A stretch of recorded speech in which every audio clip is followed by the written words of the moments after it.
What is up, guys and gals? Welcome to another episode of the Nonstop Review. I'm your host, as always, Devon, and joining me equally, as always, is Rick. Hello, everybody. I stumbled on a word there, but I think I got away with it. It's okay. Those of you familiar with this brand of the show know that we like to get Rick's opinion on what the episode's plot will be based solely on the title, for his knowledge is very limited. Today, the title is Do Me a Solid. Rick, what do you think the plot is going to be? I think Mordecai, and specifically Mordecai, is going to have double-booked something and is going to need to do a chain of deals to get someone to cover for him while he's double-booked. Possibly while he's meant to be at work, but it's shown that he doesn't really care about that, so it's probably going to have to be something else that he would normally want to do and realizes it's now in the calendar and he can't get out of it. Jeez, man. Jeez. 0 points. Okay. Yeah, here's the thing, is it's not a million miles away, but you didn't hit on anything that happens in the episode, so I think I have to give you 0. Okay, so it's not Mordecai, and specifically Mordecai, and therefore... Here's the thing, is I don't think I should give you points for saying one of the two main characters is involved. Yes. That feels like it's a bit loose with the point system, which is made up and doesn't matter. Yeah. So I'm gonna get none from this bank of episodes. I think you're by default gonna get at least some points for the final episode based on the fact that the thing that happens is in the name of the episode. Oh, but you don't give me points for that. Yeah, but I think you're gonna guess it because it's pretty fucking obvious. At least part of the plot is obvious. Anyway, I digress. Enjoy that in 2 episodes' time, humble listener. And Rick, what are we actually doing today? We are doing regular show. We're doing season 2, episode 18. Do Me a Solid. 3, 2, 1, and go.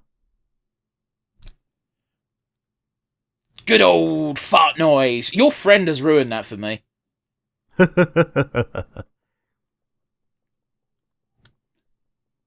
Good old couch time. Oh, we have the title drop.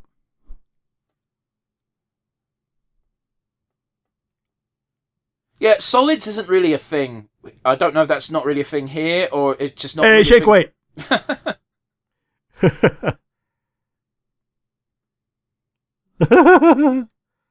Yeah, so they're being done with it, as they are wont to do.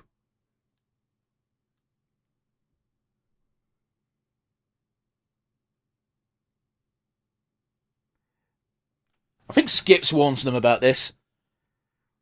Yeah, they're abusing solids.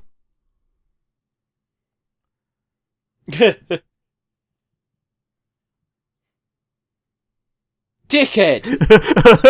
Even Skips thinks it's funny.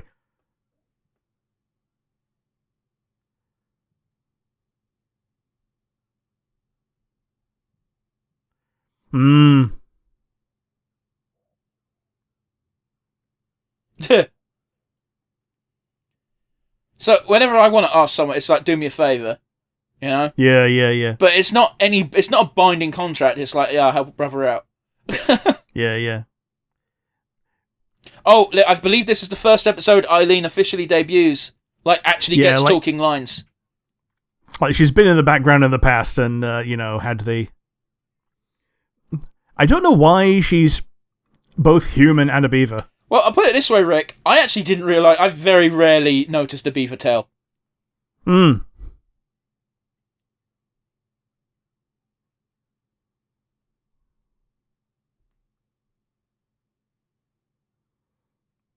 Yeah, his non-existent car. I think he means the golf cart. Okay.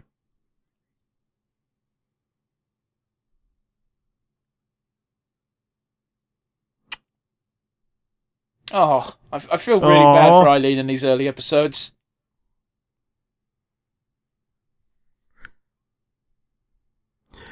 Yeah, because I got the horn. But also, like, listen, I know I'm easy. I know this is for a fact. If anyone asked me out on a date, I would probably say yes. Yeah. Like, it doesn't. It's a date. It doesn't have to go anywhere. Yeah. I also know how this ends, so...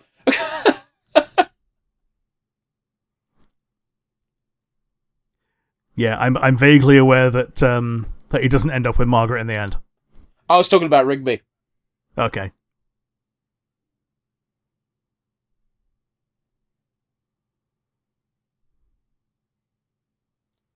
But she looks good when she's not wearing the shit uniform.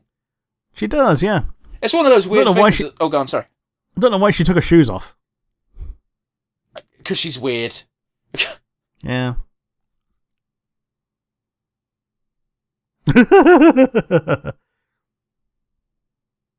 I guess she likes the feeling of like having random pieces of glass stick in her feet. Yeah, and also being also being like fitting in with everyone else being feetless. I mean, shoeless, bare feet. Fuck. I guess so. Feetless. Man, Quentin Tarantino would not last in this universe. No, he wouldn't.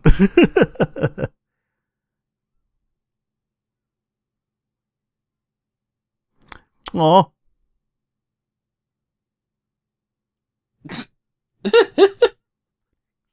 I pooed some eggs. They're all gonna die. Eileen is very quirky. We'll put it that way, shall we? Yeah.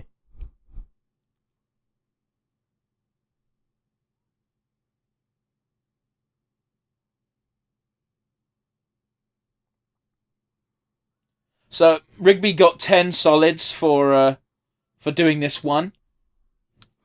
Yeah, And, I think he's now... he's using them to sabotage the date because he's a dick. Yeah, so it's abusing the solid. Yeah, okay. It's been warned by Skips. I've always wanted to go on a miniature golf course, but I know miniature golf in real life is not as good as it is in cartoons. Yeah, in cartoons, like, they win.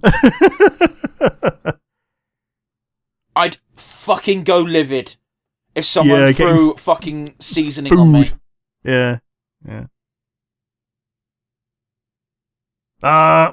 Bloodshots, yeah. Dude, this one was not even entirely Rigby's fault. Because, like, move your mouth! Yeah. Oh! Ooh! What an anus. Oh, that's actually a dick move, though, by Rigby. It is, yeah.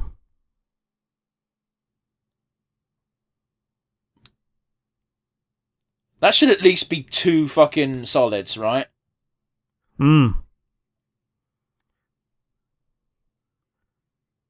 Yeah, oh yeah, that's a really good Joker voice. Probably Mark Hamill then. Yeah.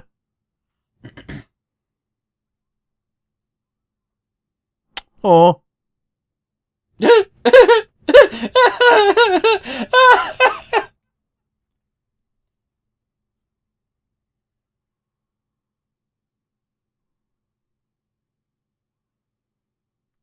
At least he's keeping track.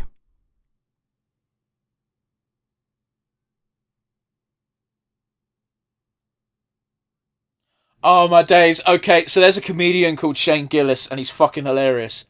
But one of the best things he does is he just brings my attention to really funny videos on YouTube. And one of them is... It's during a screening of Oppenheimer, clearly after the hype had died down a bit. There was only a few people in the cinema. And it's a bloke filming it, so you know no one gave a fuck. And it's doing the countdown from 10 to the big explosion scene. It gets to just before 0 hits, and the guy filming lets out the most rotten-sounding fart ever. That's funny on its own. Yeah. But also, the person at the front of the cinema just starts laughing. It's so fucking funny, man.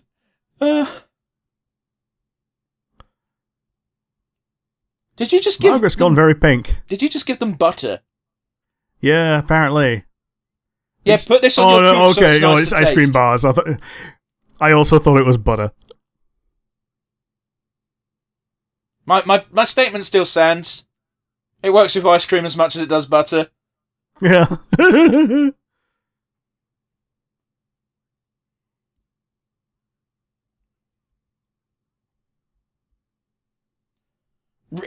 Rigby's in the wrong here for sure.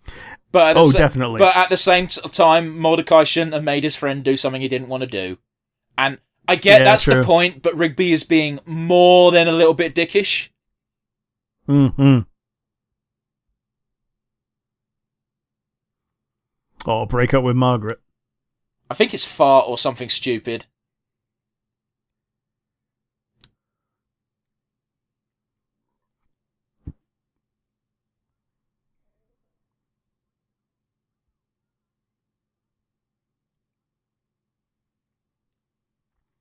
Yeah, the other definition of doing a solid is having a shit. So that's a...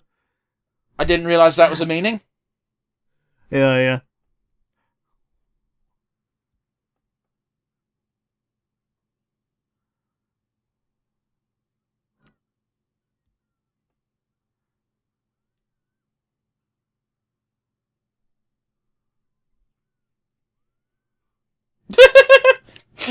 That's pretty extreme, isn't it? Yeah. I love how Benson immediately is like, this is clearly Mordecai and Rigby's fault. Yeah.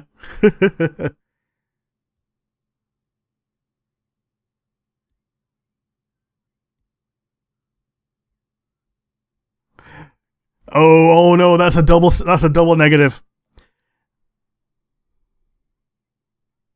I didn't respect you anyway.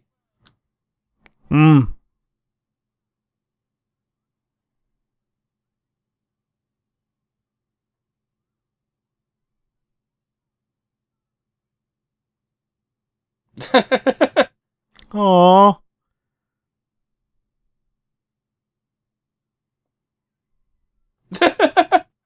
Fuck Rigby. Fuck everything about this episode. It's so mean.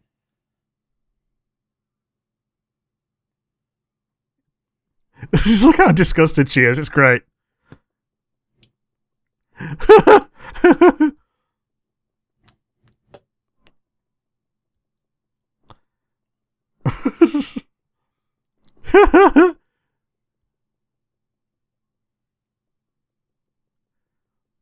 Like, I would actually murder Rigby. Yeah, just get filmed laying a cable in the living room.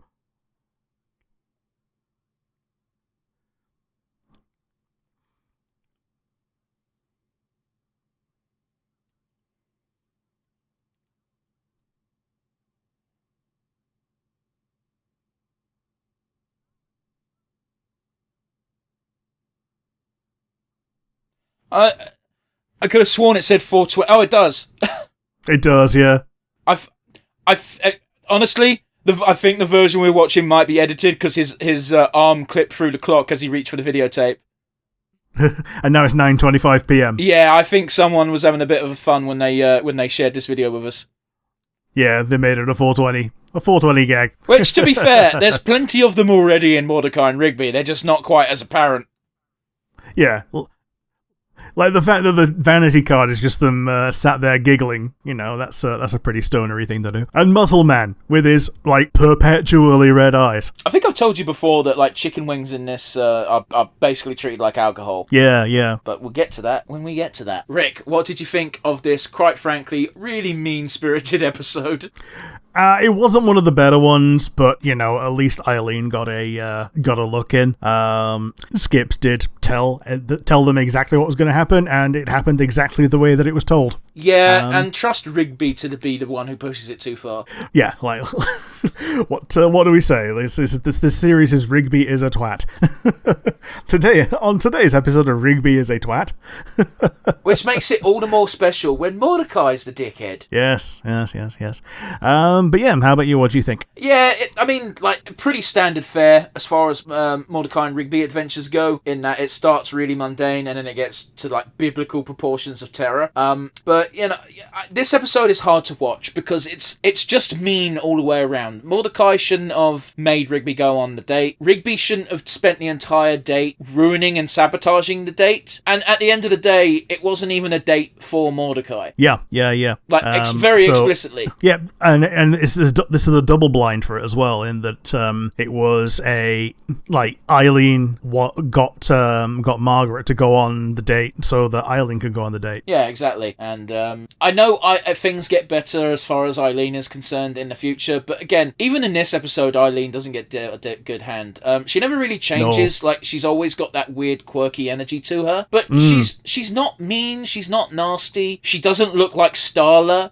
The only reason Rigby isn't interested is because I don't think to this point in the series, Rigby is interested in anyone romantically. Yeah. I think the only problem with Starla is acting like Starla. Yeah, but you know what I mean, because Rigby finds her gross, so that's why I used her as an example. Yeah, fair enough. But anyway, I digress. It's definitely not my favourite episode either, and this episode used to get shown all the fucking time, and I don't know why. Sure. Alrighty, so we have to do our regular wind down as always. Rick, what was your favourite moment? My favourite moment was probably just the table scene with Mordecai spitting a bunch of stuff all over Margaret and Eileen just showering Rigby with the oregano as confetti. Yeah, what the fuck was that actually meant to be? Because it was clearly meant to be just miscellaneous crap, sort of green shit, but... Yeah, it's like bits of salad. But in the context of a taco, what the fuck is it? I guess guacamole, I guess, but it doesn't sprinkle like that. It's like a gunk. Yeah, I think it was like coriander, which, like, you don't always put it in a taco, but like... Okay, next question. Why would they give you that much of it? Oh, I don't know. for the gag that you can throw it. Yeah, I suppose that's the case, right? Yeah. Like, it was cute. It was a nice little character-defining nod to how Eileen is quirky and doesn't always pick something that is, the correct thing to do, but you obviously knew that she thought it was going to be funny before she did it. As a viewer, it's very cute, but I think I even said it during the episode of, if someone did that, there'd be murder. Oh, yeah. Like, would hate IRL. Yeah, how about you? Do you have a favourite moment? Yeah, my favourite moment was shortly before that. It was also a Eileen moment where for some reason, she'd hoarded a bunch of miniature golf balls and then she buried them and was like, I'm a sea turtle burying my eggs. And then it cuts in and a really serious voice, no, many of them will not hatch. Yes. Most of them will perish. Most of the ones that do hatch are going to perish on the way to the water. A funny joke and a good, informative joke. Yeah. A lot of creatures' strategy for reproduction is, we're just going to make loads of babies. It doesn't matter if only 1% make it. 1% of 1,000 is still 100. Is still 10. Yeah, the Krogan way. Yeah. I'd love to see the creatures that Krogan use as prey. Scrap that, reverse it. It's basically just Freshimals, and they're an entirely different type of death beast. Oh, yes, totally. But yes, let's get to the all-important questions, shall we? Let's add a name to our MVP leaderboard. If we were doing a weakest link, I'd choose Virgin Broadband. Yeah, I think Eileen gets it, because, like, she was more of a driving force in this episode than anyone else, and like Mordecai and Rigby were kind of along for the ride. Even Margaret was just kind of along for the ride because Eileen got what she wanted. She did, in the worst possible way. It's very much a monkey paw wish. Yeah. I will say, I don't know about you, Rick, but every time I say Eileen, it's very hard for me to not follow that up with The Crow. Well, for me, it's Dover. Okay, elaborate. As in Eileen Dover. Oh, so a shit pun. Yeah. Or come on, Eileen. I will give you an imaginary pound if you can name me the band. Was it something like... No, I can't think of it. Dexy's Midnight Runners. Yeah, wouldn't have got it. Yeah. Poor old Eileen, she gets come on quite a lot. Alrighty, how about you? Who's going to be on your MVP board for today? First of all, that's not what that song means. Fuck everybody who makes that really easy joke. Looking at you, American Dad. Second of all, yeah, I'm also going to give it to Eileen because Eileen is adorable. Everyone in this episode got a raw deal, including Eileen, although she rolls with it the best. Yeah, like, I think she knows that Rigby isn't quite into her yet. Yeah, actually, I don't think she does know that. Okay. It's hard. I guess Rigby must do something when he's around Eileen without noticing it to make it seem like he's interested, because as a viewer, during the bits that we saw of the date, it was very clear that he couldn't give a fuck. I think the most telling point as well is when Eileen reaches for some popcorn and Rigby just goes, ugh. Yeah. They touch hands and he's like, no, yeah, you have it. The same way that if your dog licks your food, it's like, oh, for fuck's sake. Yeah, all right, fine.